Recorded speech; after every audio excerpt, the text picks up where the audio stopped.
시청자들과 실시간으로 소통하는 이데일리온 라이브 시간으로 이어가 보겠습니다. 올해도 역시나 여러분들과 소통을 하기 위해서 궁금하신 점 채팅창에 남겨주시면 저희 파트너님께서 시장에 대한 해답 함께 모색하는 시간으로 이데일리온 라이브 시간 꾸려가 보겠습니다. 오늘 첫 거래일 이 시간은요, 이시우 파트너와 함께합니다. 안녕하십니까? 예. 네, 반갑습니다. 우선 미국 증시 2024년 어떻게 마무리됐는지 함께 확인해보고 올해 첫 거래 우리 시장에 대해서 이야기를 나눠보겠습니다. 우선 미증시는 차익 실현 매물이 나온 것 같아 보이는데 어떻게 보셨을까요? 아무래도 계속해서 상승 랠리를 이어가던 미국 증시 같은 경우는 지난주 금요일 하락 마감하면서 좀 계속해서 최근 들어서는 좀 조정세로다가 마감을 한다. 특히나 이제 그동안 많이 상승했던 엔비디아라든가 테슬라라든가 기술주 위주의 차익 실현 물량이 나오면서 지수 하락이 조금 진행이 됐다라고 볼 수가 있겠습니다. 다만 이제 추가적인 조정은 나올 수가 있겠고, 특히나 이제 올해 첫 거래일에 추가적인 조정이 나온다라고 하면 당분간은 뉴욕 증시 조정을 받을 수는 있습니다. 하지만 상승 랠리가 아예 끝났다라고 보기는 어려운 만큼 당분간 단기적 조정에 그치지 않을까 예상을 해보겠습니다. 특히나 이제 이런 조정 이후에는 그동안 상승 나왔던 뭐 테슬라라든가 이런 기술주에서 다른 업종 섹터로다가 이제 좀 변경이 되는 모습을 보이는 경우가 많거든요. 그런 만큼 조정 이후에 어떤 종목들, 어떤 테마들이 뉴욕 증시에서 상승이 나오는지 그에 맞춰가지고 국내 증시 종목들도 대응이 필요하다라고 말씀드리겠습니다. 네, 미증시의 주도주가 변화할 때 국내 증시도 이에 맞춰서 반응을 할 수 있기 때문에 꼼꼼하게 체크하는 게 중요하다라고 이야기해 주셨는데, 사실 미증시는 뭐 많이 올랐으니까 쉬어간다 싶지만 국내 증시 지난해만 봤을 때는 사실 하반기 정말 부진했거든요. 그런데 오늘도 뭐 시원한 상승은 나오지는 않고 있습니다. 우리 시장은 어떻게 보세요? 국내 증시 아무래도 2,500포인트 돌파 못하고서 2,400포인트까지도 지금 이탈이 살짝 나온 상황이거든요. 그렇다라는 건 오늘 오후장 혹은 최소한 내일까지는 빠른 반등이 나오지 못하게 되면은 2,300포인트까지 아쉽지만 시장의 추가적 조정 가능성이 높은 상황입니다. 또 이제 환율 같은 경우 지금 오늘은 조금 소폭 이제 그래도 좀 빠지는 상황이긴 하지만 크게 뭐 이제 하락이 나온 건 아니고 고환율이 계속해서 유지될 가능성이 큽니다. 이제 트럼프 정권이 새로 이제 맞이하는 만큼 아무래도 미국 증시에서는 트럼프의 이제 좀 정책에 기대감이 높거든요. 그런데 반해 국내 증시 같은 경우는 아직도 정치적으로 굉장히 악재가 많은 상황입니다. 뭐 윤 대통령의 체포영장 발부라든가 그다음에 국무총리의 국무총리를 갖다가 이제 탄핵하자라는 소추안도 발의가 된 만큼 정치적으로 아직도 불안정한 상황인데요. 이 이후에 제가 계속해서 앞서서도 말씀드렸지만 제약바이오주와 4차 산업 쪽에는 수급이 들어갈 수가 있으니까요. 지금 현재 시장에서 좀 반도체라든가 이렇게 좀 소외된 종목, 업종 테마보다는 좀 주도 테마, 트렌드에 맞는 테마를 갖다가 맞춰가지고 종목들을 매매 전략을 세우시는 게 좋지 않을까 싶습니다. 네, 알겠습니다. 뭐 4차 산업과 관련된 이야기, 최근에 또 긍정적인 이야기 참 많이 나오고 있는데요. 주도주 선별을 잘 해야 된다라고 이야기해 주셨고, 사실 뭐 시장에서도 지수단의 강한 상승을 뭐 올해 초반에 기대하기는 좀 어렵다. 다만 섹터별로 잘 접근해야 된다라는 이야기 많이 나오고 있습니다. 그렇다면 오늘 우리 시장에서 첫 거래일 과연 어떠한 섹터를 좀 주목하고 계신지 이야기를 나눠볼 텐데요.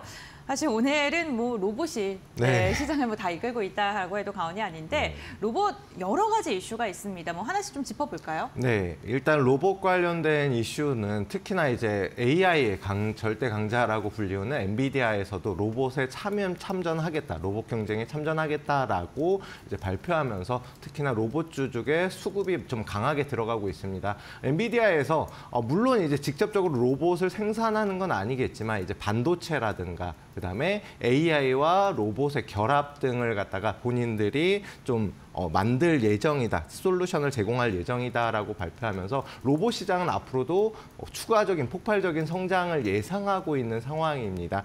여기에 더해서 협동 로봇 시장 같은 경우는 향후 매년 2자릿수 성장이 예상이 되고 그다음에 5년 뒤에는 세계 로봇 시장이 2배 이상 성장할 것이다라는 전망이 많기 때문에 로봇주 충분히 관심을 가져볼 필요가 있겠고, 제가 이제 지난주 방송에서도 이제 이 내용에 대해서는 말씀을 드렸는데, 시장 트렌드가 지금 현재는 양자 컴퓨터 앞서서 굉장히 이제 큰 폭의 상승이 나왔었잖아요. 네. 그 이후에 로봇으로 좀 수급이 붙고 있고, 로봇뿐만이 아니라 이제 AI라든가 4차 산업 쪽으로 계속해서 순환매가 들어갈 것으로 예상되는 만큼 계속해서 이제 4차 산업 쪽에 주목을 해볼 필요가 있겠습니다. 네, 알겠습니다. 로봇 관련 기업들 그러면 한 종목씩 좀 자세하게 이야기를 나눠볼 텐데요. 저희가 쉬는 동안에 사실 삼성전자가 레인보우 로보틱스를 자회사로 편입한다라는 이야기가 들리면서 오늘 개장 직후에 레인보우 로보틱스가 상한가를 바로 직행을 하는데 성공하기도 했습니다. 그러면서 이 매기세가 로봇 전반적으로 좀 확산되는 모습인데요. 로봇 기업들 되게 많잖아요. 뭐 협동 로봇도 있고 뭐 여러 가지가 있는데 그렇다면 어떠한 종목 좀 눈여겨보고 계실지, 그리고 추가적으로 우리가 좀 확인을 해야 될 모멘텀 뭐가 있는지 좀 설명 좀 부탁드릴게요. 네, 아무래도 이제 국내 증시에서 가장 영향력이 있는 건 정부 정책, 그다음에 삼성전자가 영향을 크게 미친다라고 볼 수가 있겠고, 레인보우 로보틱스는 과거에도 삼성전자가 지분을 인수하면서 2대 주주로 올라섰거든요. 그때 당시에도 굉장히 큰 폭의 상승이 나왔던 로봇 관련주의 대장주로 움직임이 자주 나왔던 종목입니다. 그런데 오늘장에 말씀하신 것처럼 삼성전자 인수 자회사 편입 관련된 이슈가 나오면서 상한가를 기록을 했거든요. 하지만 항상 상승하는 종목들이 계속해서 상승이 나온다라고 볼 수가 있겠고, 레인보우 로보틱스 지금 현재 차트도 충분히 추가적인 상승을 노려볼 수 있는 위치다라고 말씀드리겠습니다. 한번 차트 간단히 보시면서 말씀드리면요. 20만 원, 그동안에 돌파를 못했던 저항대를 오늘 상한가를 기록하면서 돌파가 나왔거든요. 그런데 상승할 때 거래 대금이 그만큼 나오지 않았다라는 거는 오히려 이렇게 추가적인 상승 가능성이 높고, 그때 마지막 단계에서 시세 분출과 함께 변동성이 나올 수가 있다. 또한 이제 제가 계속해서 이제 강조드렸던 천국의 계단 기법, 시장의 주도주, 대장주를 잡는 기법에도 딱 맞는 위치이기 때문에 20만 원만 재이탈을 안 한다라고 하면 정고점인 24만 2천 원도 돌파 나올 수 있고, 특히나 이제 역사적 고점도 충분히 돌파가 나올 수 있는 흐름이다라고 볼 수가 있겠습니다. 그런 만큼 혹시나 내일 뭐 또 추가적인 상한가라든가 가지 않고 조정을 받는다라고 하면 오히려 매수 타점을 한번 노려볼 수 있는 위치이고요. 그 다음으로 말씀드릴 종목은 클로봇이라는 종목입니다.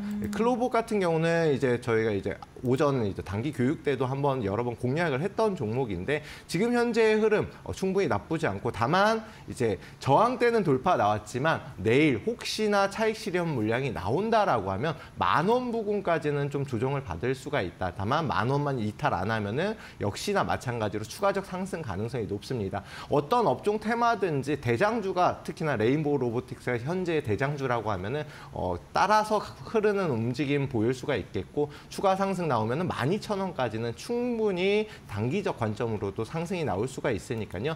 지금 당장 매수보다는 좀 조정 나오면은 그때 매수 타점을 다시 한번 잡아보시는 전략이 유효할 것으로 보입니다. 그리고 마지막으로 CMS라는 종목인데요. 역시나 신규 상장 종목인데, 신규 상장 종목 같은 경우는 저항과 지지가 얇습니다. 단점으로는 하락이 나온다라고 하면 계속해서 하락하려는 흐름이 있고, 그다음에 상승한다 하면은 오히려 크게 상승하려는 모습을 많이 보이고 있기 때문에 CMS 같은 경우는 협동 로봇 관련돼서 대장주로 움직임이 충분히 나올 수가 있겠고, 교육방에서도 매수 타점 스윙으로는 충분히 진입 가능하다라고 말씀을 드린 종목입니다. 그래서 현재 위치에서 24,000원 부근만 이탈 안 한다라고 하면 추가적 상승 충분히 가능하고요.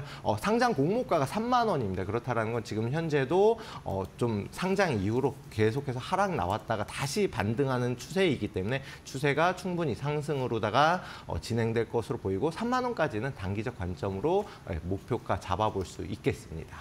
네, 알겠습니다. 세 종목 언급해 주셨고요. CMS 같은 경우에는 공모가까지는 상승 여력이 열려 있다라고 이야기를 해주셨습니다. 가장 먼저 저희 로봇 관련된 섹터 이야기 나눠봤고요. 그렇다면 우리가 또 확인해 볼 만한 뭐 이슈라던가 섹터가 있다면 뭐가 있을까요? 네, 아무래도 이제 국내 경기 최근에 이제 고환율로 인해서 굉장히 어찌 보면 반도체 쪽의 조정도 고환율 영향이 크다라고 볼 수가 있겠는데요. 그런데 그럼 고환율 관련된 수혜 종목들, 특히나 이제 뭐 수출 관련된 종목들이 대부분 고환율 관련주로 움직임이 많이 나옵니다. 제가 앞서서도 한번 이제 설명드렸던 삼성바이오로직스 최근에 아직까지는 뭐 큰 폭의 상승을 못 나오고 있지만 셀트리온이라든가 제약바이오주들 하나둘씩 또 이제 상승 추세로다가 전환을 시도하고 있습니다. 삼성바이오로직스 같은 경우는 오늘장도 조금은 눌리고 있는데 90만 원 위에서만 움직임 나온다라고 하면 걱정하실 필요 없고요. 특히나 내년 매출이 이미 수주잔고 같은 경우는 4조 원을 넘어섰거든요. 그렇다라는 거는 내년 매출이 4조 원은 확실시 돌파할 것으로 예상이 되고 있고, 그다음에 증권사 각 이제 그 목표가 역시도 100만 원을 다 돌파할 것으로 예상되는 종목이기 때문에 단기적으로 오히려 90만 원 위 부근에서 지지받는다라고 하면 매수 타점으로 잡아보시는 게 좋습니다. 하지만 심리적 저항대인 100만 원 부분에선 부딪힘이 나올 수가 있기 때문에 짧게 한 100만 원 수준까지 목표가 잡고 진행을 하시는 게 좋을 것 같고요. 혹시나 이미 보유하고 계신 분들이라고 하면은 90만 원 이탈하게 되면은 추세가 한 번 더 꺾였다가 반등 나올 수가 있기 때문에 그 점은 좀 주의하시는 게 좋을 것 같습니다. 그리고 다음으로 말씀드릴 종목은 기아라는 종목입니다.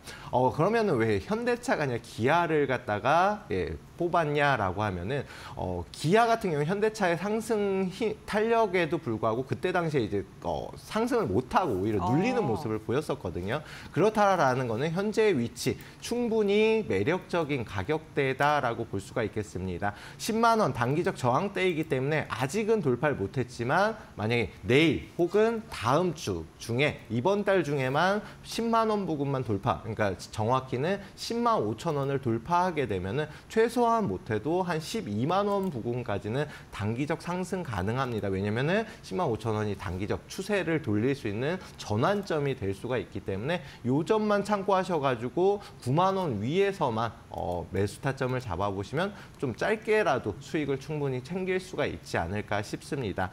그리고 마지막으로 말씀드릴 종목은 HD 현대중공업입니다. 그러면은 최근 들어서 계속 상승이 나왔던 현대중공업을 왜 다시 말씀을 드리냐?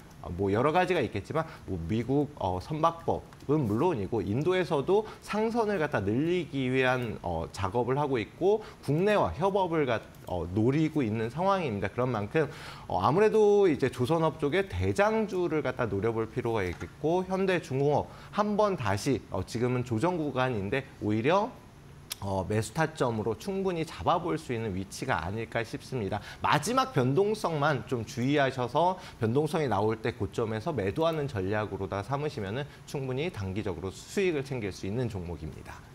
네, 알겠습니다. 고환율과 관련해서 그래도 고환율의 좀 수혜를 볼 수 있는 기업들 세 종목 좀 추려서 이야기를 해주셨고요. 가격 전략까지 차트 보면서 자세하게 좀 전략을 잡아주셨습니다. 그렇다면 오늘 우리가 눈여겨볼 공략주는 또 어떤 게 있는지 이야기를 나눠볼 텐데요. 첫 거래일 과연 어떠한 종목을 들고 오셨을지 기대됩니다. 네. 종목명 뭘까요? 일단 종목명은 네. 그린케미칼이라는 종목입니다. 뭐 저탄소 관련된 뭐 탄소 포집 관련주로도 움직임이 자주 나오는 종목인데 그러면은 이제 4차 산업 쪽은 노려볼 수도 있지 않을까라고 말씀하시는 분들 계시겠지만 지금 현재 이제 그린케미칼 같은 경우에는 한덕수 국무총리가 2025년도에 기후 대응 위기를 위해서 2조 7천억 원의 자금을 투입하겠다라고 발표를 했었고요. 환경부 장관 역시 마찬가지로 올해 기후 대응 컨트롤 타워와 범정부 대책을 마련하겠다. 우리나라뿐만이 아니라 세계 각국에서 이미 기후 대응 관련된 뭐 저탄소 관련된 정책을 내놓고 있습니다. 제가 앞서서 삼성 제외하고는 정책주가 항상 크게 움직임이 나온다라고 말씀드린 만큼 해당 그린케미칼 역시도 충분히 저탄소 관련된 종목으로 대장주로 움직임이 나올 수 있는 종목이고 아직까지는 상승 이후에 추세를 돌리는 초입 단계인 만큼 충분히 노려볼 수가 있겠습니다. 여기에 더해서 트럼프 당선인도 탄소 포집 기술 세액 지원을 마련하는 게 유력할 것으로 보이고 탄소 포집 규모가 2035년 10년 뒤에는 현재에서 7배 수준으로 규모가 확장될 것으로 보이는 만큼 관련주로다가 움직임이 나올 수가 있다라고 볼 수가 있겠습니다. 일단 차트 한번 간단하게 살펴보면요. 앞서서 이제 상승 이후에 계속해서 조정을 받았었거든요. 조정을 받은 이후에 저점을 찍고 최근 들어서 다시 거래량, 거래대금을 포함한 상승이 나왔습니다. 상승 이후에 6,000원 위에서 지지는 받고 있지만 아직까지 7,500원 저항대를 돌파는 못한 상황이거든요. 그렇다라는 거는 돌파 전에, 계단식 상승 전에 매수 타점으로 현 위치에서도 충분히 스윙주로 노려볼 수가 있겠고요.